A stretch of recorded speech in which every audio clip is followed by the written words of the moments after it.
Thank you for joining us for All Things Real Estate. Now here are your hosts, Brad Avergon and Gary Kelly. Good morning and welcome to All Things Real Estate, coming to you live from my second floor in Brad's basement. We do it that way to keep expenses down, and also keeps us from going into the studio, which is pretty cramped actually.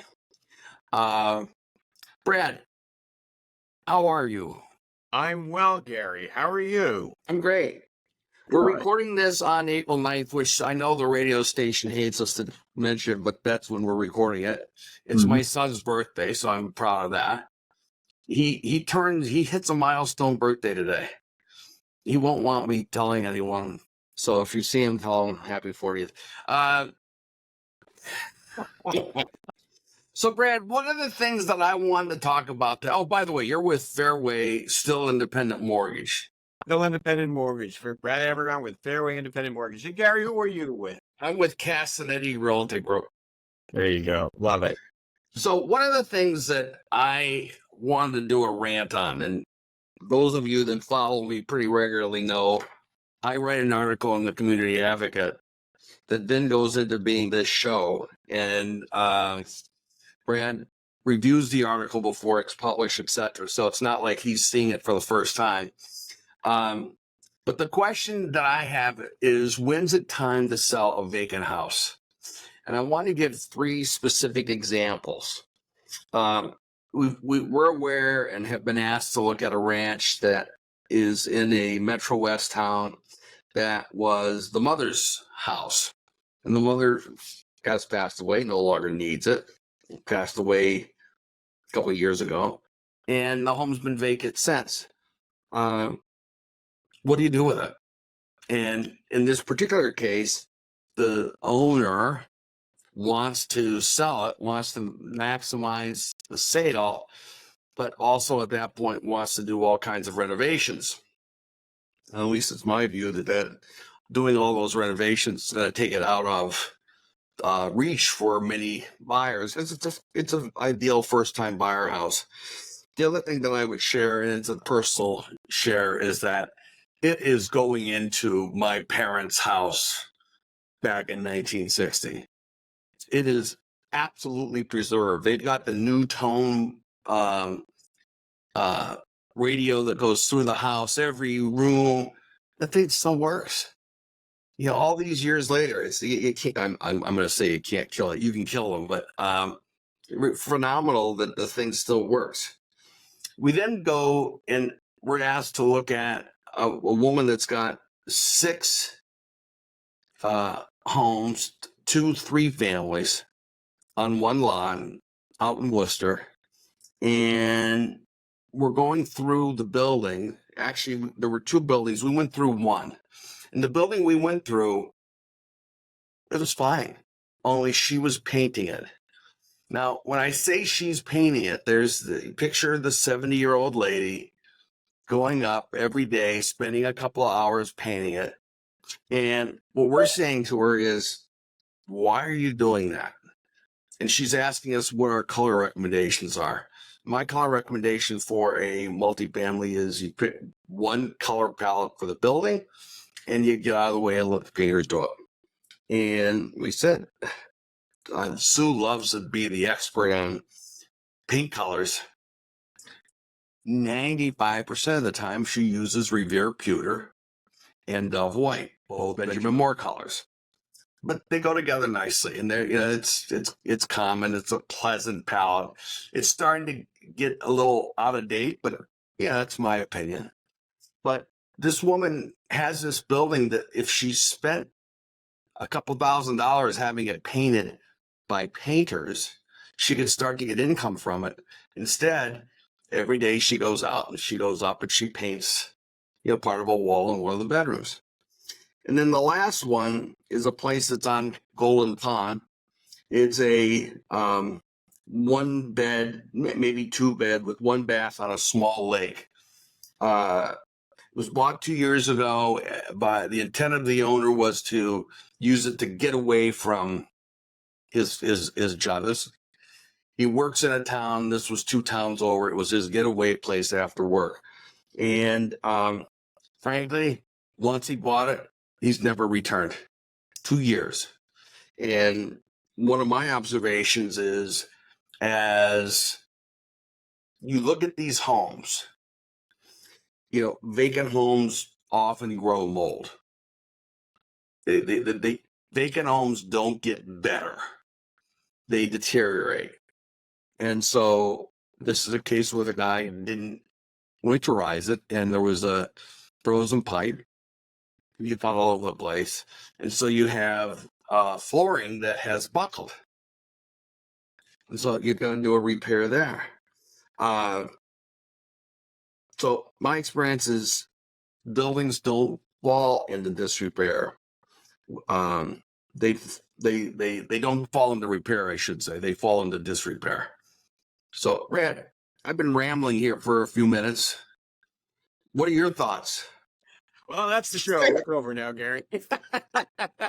No. I think in general, when you have a property that's sitting idle, as you said, it falls into disrepair. Homes were meant to be heated. They were meant to be monitored. Even when you have a second home, it makes a major difference from the insurance standpoint, whether you're actually, is that home being monitored either remotely, or are you going down once a month? What's happening? Does it have alarms in there that alert you if there's water damage, if the heat goes off, things like that. So even the best of homes, if you don't winterize them, or you don't monitor them, they're going to fall into disrepair. So I think the idea of having this asset that is not going to get better, it may go up in value just based on appreciation, but the offset is going to be, yeah, but what's it going to cost you to bring it back to its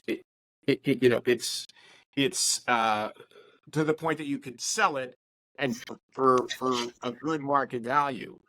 I think, you've talked about three very different types of property. The one in Golden Pond, I think that's kind of cool. I mean, mid-century happens to be in, so there are people that might come into that, and a first-time home buyer might say, this is awesome. This is actually an approachable property from a price standpoint that I can afford, and I can use that new tone radio while I'm moving in, and at the same time, update it over the next 5 or 10 years. That one is the little ranch that could.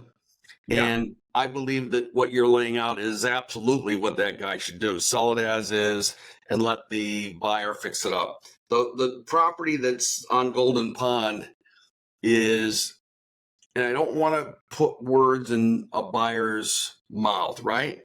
But it's kind of too far gone. It's not something you're going to be able to just go in, throw a little paint on. I mean, it's serious mold review mitigation. It's removing any asbestos that might be in there. It's repairing the flooring, making sure no one falls through the flooring. Next.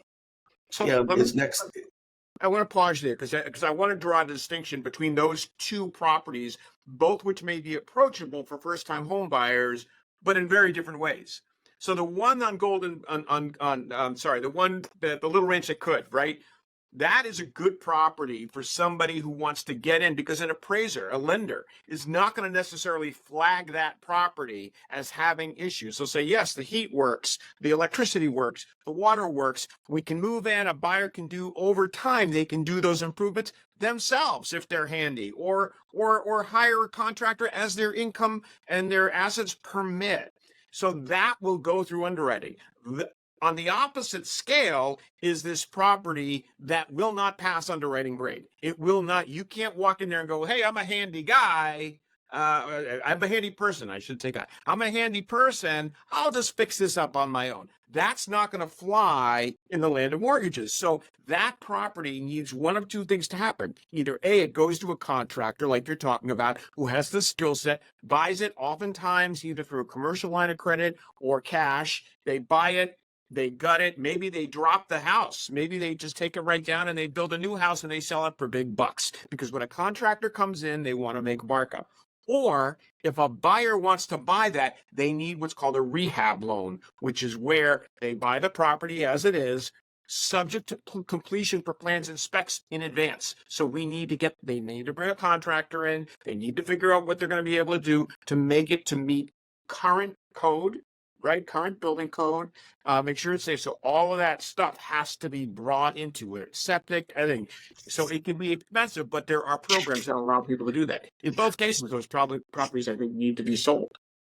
Well, I agree with the being sold. One of the things I wanted to highlight on the rehab mortgage is the place has to appraise for the approved value. The approved value. Right. So if you're buying a place for 300,000 and you're putting in 100 grand, the appraisal has to come in, around at or above 400 grand. That's correct. That is correct.